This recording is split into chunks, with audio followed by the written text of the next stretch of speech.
और आप वैसे तो कबीर परमात्मा के अतिरिक्त किसी को नहीं मान रहे हो और ये मर्यादा पालन कर नहीं रहे, तो भी आप पार नहीं हो। क्या बताते हैं? सवाल सुखन किसको कहे, पतिव्रता सो नार, हुक्म अदूल न मेटे ही, सो पतिव्रता पार। आदेश की उल्लंघना नहीं करती है वो पतिव्रता ही पार होगी, वही आत्मा पार होगी।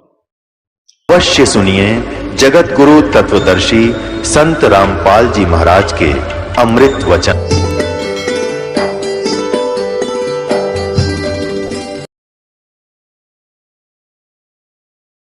जैसे स्त्री अपने ही पति एक ही पुरुष पर आश्रित रहे,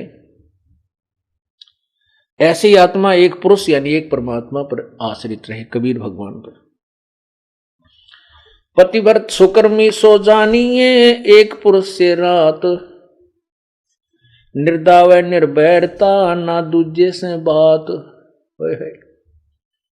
अपने मनोरथ पूर्णा के लिए वो किसी अन्य पुरुष से बात, किसी अन्य भगवान की इच्छा नहीं करती, वो पतिव्रता होती है। ग्रीवी सवाल सुखन किसको कहे, पतिव्रता सो नार, हुक्म अदूल न मेट ही, सो पतिव्रता पार। देखो कितनी गहराई से बता रहे हैं, केवल यही एक लक्षण नहीं है पतिव्रता का। क्या बताते हैं कि पतिव्रता तो हो गई, अच्छी बात है, लेकिन पति कहता है वहां नहीं जाना और वो वहां अवश्य जाती है। पति कहता है ये काम नहीं करना और उसको करती है, तो वो भी पूर्ण पतिव्रता नहीं है। इसमें यही समझाना चाहे, जैसे हम संत आपको आदेश देता है गुरुदेव के बेटा चोरी नहीं करना, बीड़ी नहीं पीना, मांस नहीं खाना, सिनेमा नहीं देखना, ब्याज नहीं लेना, और आप वैसे तो कबीर परमात्मा के अतिरिक्त किसी को नहीं मान रहे हो और ये मर्यादा पालन कर नहीं रहे, तो भी आप पार नहीं हो। क्या बताते हैं? सवाल सुखन किसको कहे, पतिव्रता सो नार, हुक्म अदूल न मेटे ही, सो पतिव्रता पार। आदेश की उल्लंघना नहीं करती है वो पतिव्रता ही पार होगी, वही आत्मा पार होगी। गुरु वचन निश्चय कर मन, पूरे गुरु की सेवा ठान।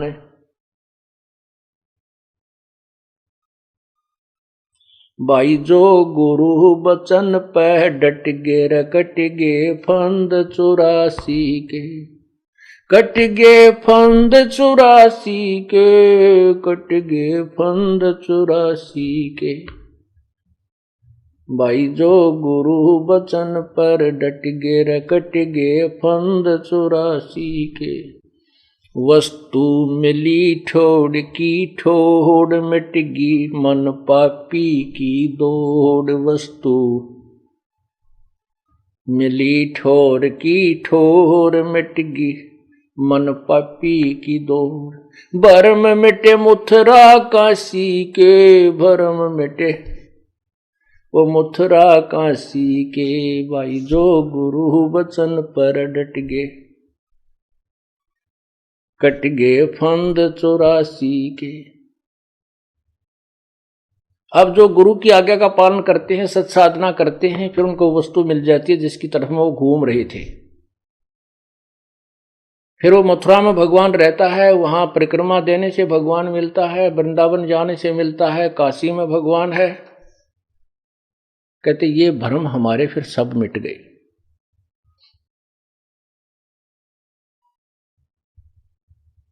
उसी के ऊपर यहां कहा है,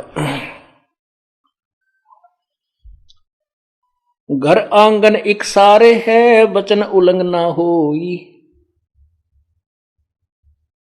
घर आंगन एक सार समझे, पतिव्रता अपने घर में रहे चाहे बाहर रहे, उसके आव भाव, उसका चलना बैठना उठना बोलना ऐसा ही रहे जैसे वो घर में रहती है। बाहर भी एक जैसा ही व्यवहार करे और वचन उल्लंघन ना करे।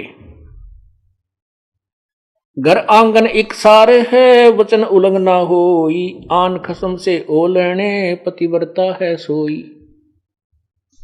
आन खसम यानी और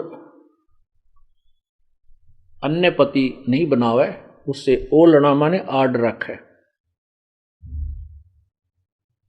पतिव्रता है सोई।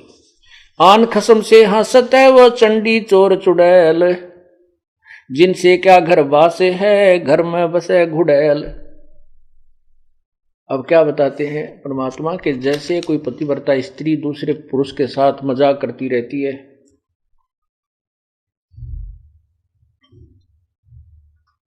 तो उससे दुर्भावना पूर्ण करती है, तो उसमें दोष है। वो कहते हैं वो तो एक भूतनी बसे घर में, और उससे क्या घर, जिनसे क्या घर बास है घर में बसे गुड़ैल। ऐसे ही ये पतिव्रता यहां आत्मा की तरफ ज्यादा संकेत है।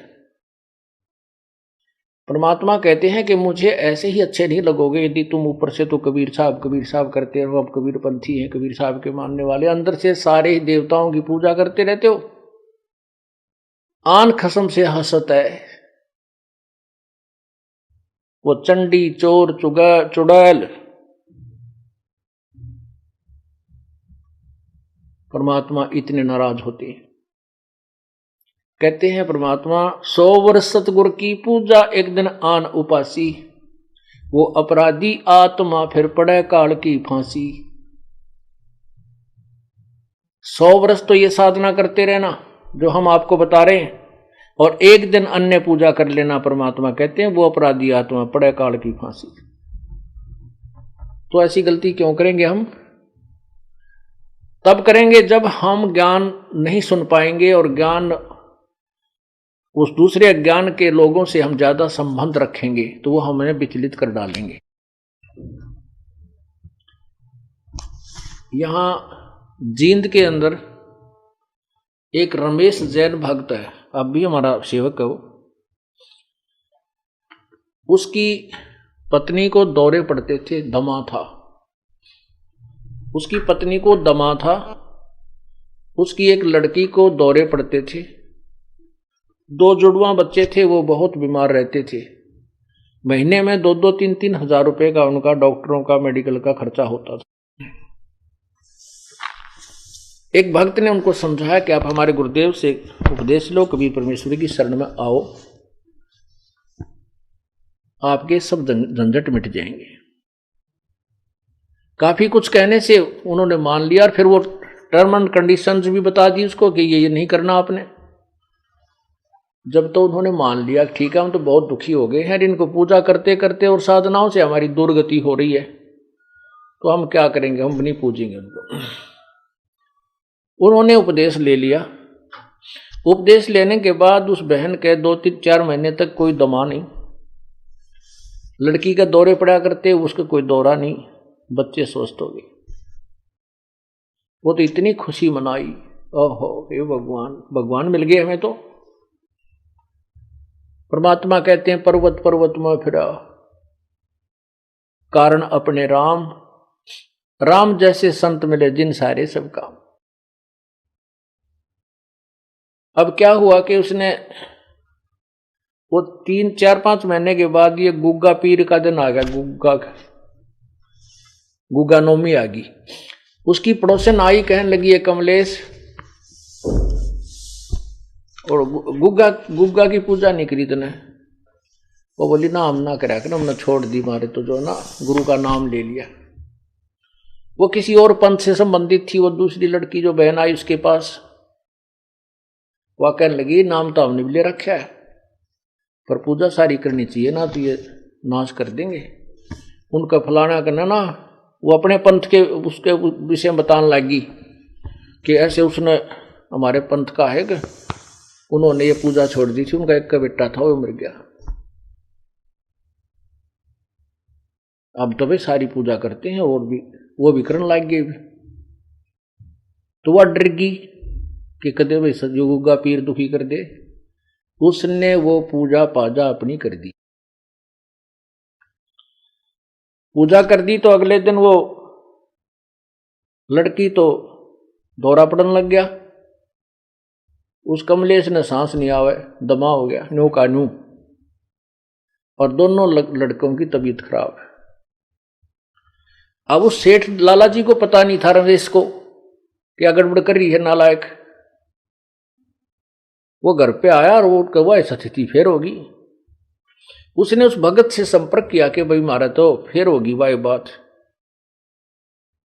कोई फायदा नहीं हुआ।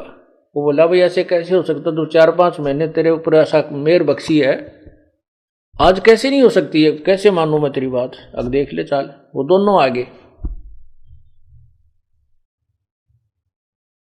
वो दोनों आगे तो क्योंकि हमें पता है कि परमात्मा की मर्यादा भंग होने से ही काल प्रवेश कर जाता है।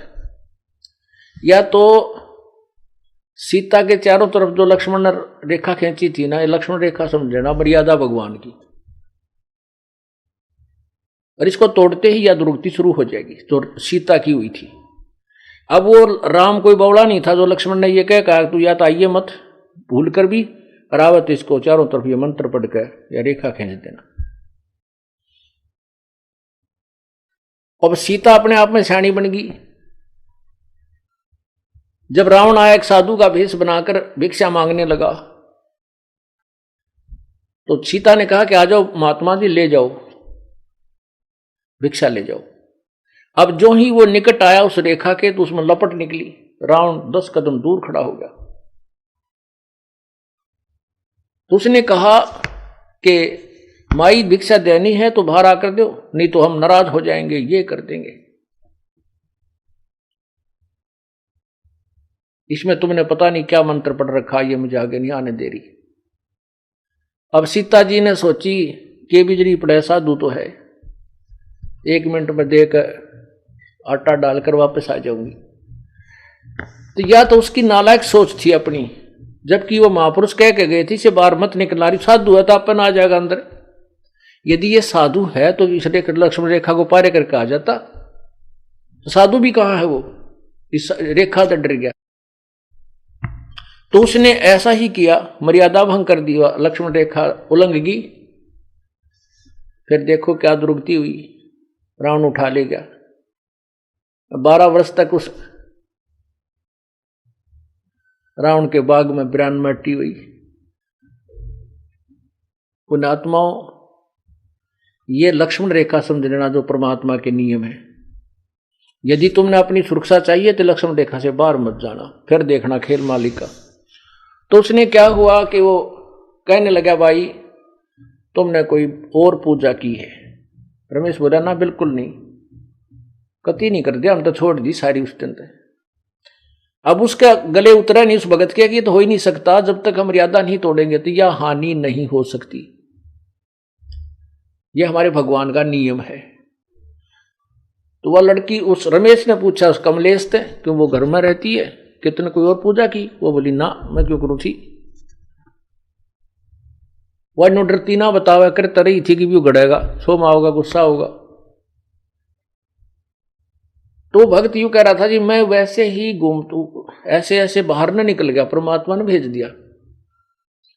तीसरा दिन था वो, जैसे आज गुग्गा नवमी थी, 10वीं न उनकी ब्रह्मटी होगी, एकादशी को वो वहां गया।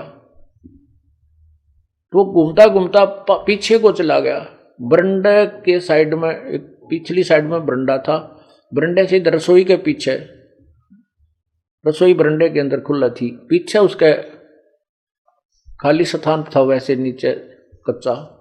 वहां क्या देखा कि एक थाली रखी पुरानी सी, और उसमें 2-4 जोत सी लगा रखी है आटा बना के।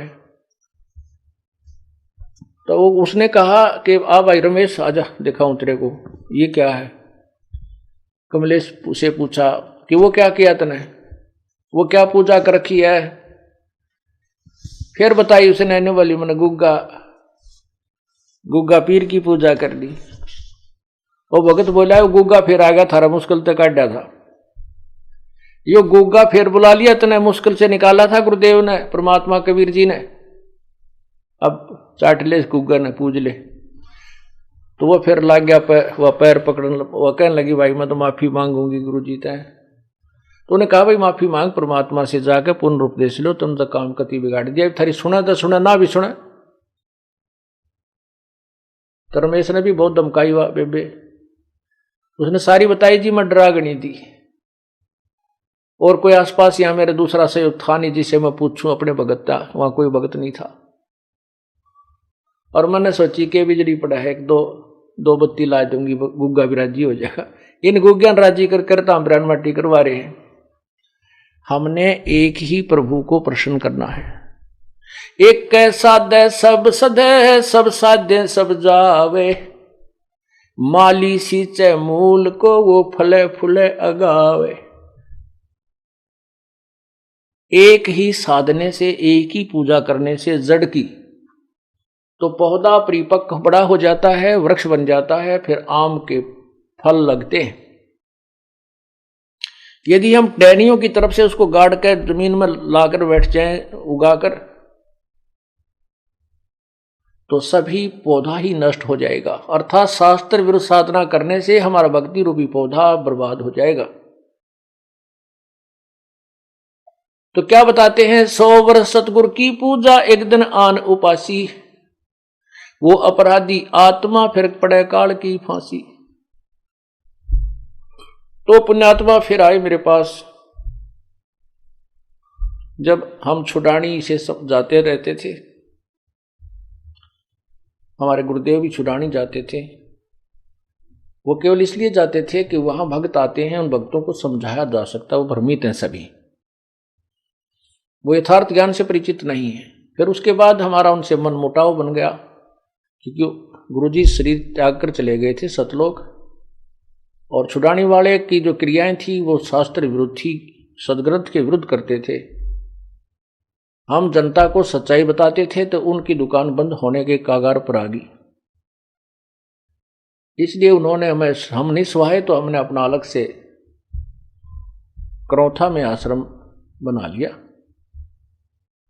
तो उस समय जब वो हम वहीं जाते थे तो थोड़ी ही संख्या में भक्त होते थे। 1995 की बात है ये। उसने फिर पुनर्उपदेश लिया, माफी मांगी कि जिंदगी में नहीं करूंगी। उसके बाद वो नाम दोबारा लिया, उसके बाद आज तक वो सभी सोचते हैं। बोलो सतगुरुदेव की।